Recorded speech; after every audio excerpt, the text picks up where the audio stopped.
বৰ্তমানৰ মুখ্যমন্ত্ৰী ডাঙৰীয়া গৃহ বিভাগৰ দায়িত্বত আছে।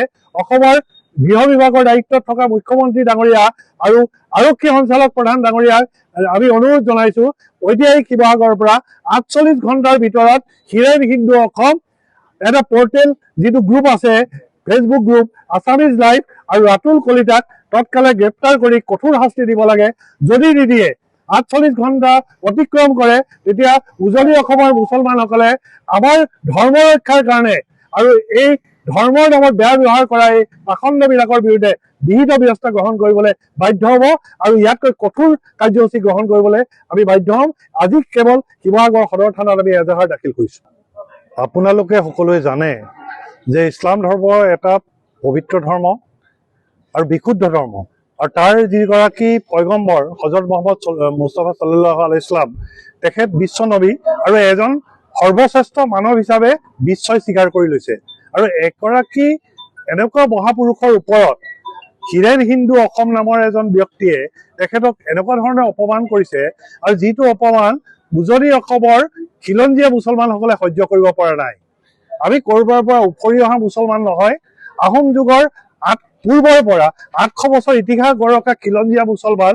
শিৱসাগৰত বৰা, হাজৰিকা, শইকীয়া, নেওগ, সন্দিকৈ, তামুলী আদি বিভিন্ন উপাধিৰ অসমীয়া মুছলমান আছে। এই অসমীয়া মুছলমানসকলে কিন্তু হজৰত আজান পীৰে যেতিয়া শংকৰদেৱৰ আদৰ্শৰে ইছলাম ধৰ্ম প্ৰচাৰ কৰিছিল, এই বিশ্ব নবীৰ আদৰ্শৰে প্ৰচাৰ কৰিছিল, আৰু তেতিয়া সেই ধৰ্মটোক অপমান কৰাটোত আমি অসমীয়া মুছলমানসকল বিশেষকৈ ঐতিহাসিক শিৱসাগৰত ক্ষুণ্ণ হৈ পৰিছোঁ।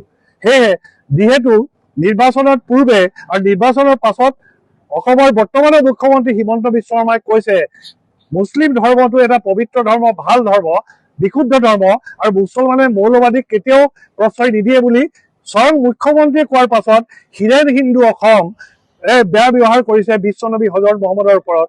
তাৰ পাছত তেওঁলোকে ৰাতুল কলিতা নামৰ এজন ধুৰন্ধৰ ব্যক্তিয়ে ফেচবুকত হজৰত মহম্মদৰ ওপৰত অতি নিকৃষ্ট মন্তব্য কৰিছে, আৰু আছামিজ লাইভ বুলি এটা গ্ৰুপে, ফেচবুক গ্ৰুপে হজৰত মহম্মদক ৰেপিষ্ট বুলি কৈছে, ধৰ্ষণকাৰী বুলি উল্লেখ কৰিছে, যি কথা শুনিবও নাপায়।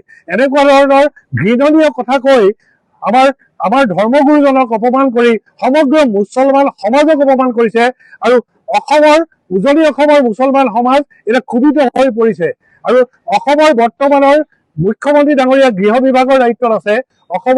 গৃহ বিভাগৰ দায়িত্বত থকা মুখ্যমন্ত্ৰী ডাঙৰীয়া আৰু আৰক্ষী সঞ্চালক প্ৰধান ডাঙৰীয়াক আমি অনুৰোধ জনাইছো, ঐতিহাসিক শিৱসাগৰৰ পৰা 48 ঘণ্টাৰ ভিতৰত হিৰেন হিন্দু অসম এটা পৰ্টেল যিটো গ্ৰুপ আছে, ফেচবুক গ্ৰুপ আছামিজ লাইভ আৰু ৰাতুল কলিতাক তৎকালে গ্ৰেপ্তাৰ কৰি কঠোৰ শাস্তি দিব লাগে।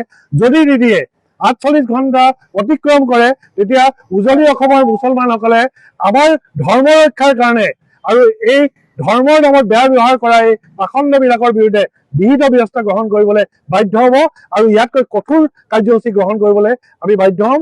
আজি কেৱল শিৱসাগৰ সদৰ থানাত আমি এজাহাৰ দাখিল কৰিছোঁ।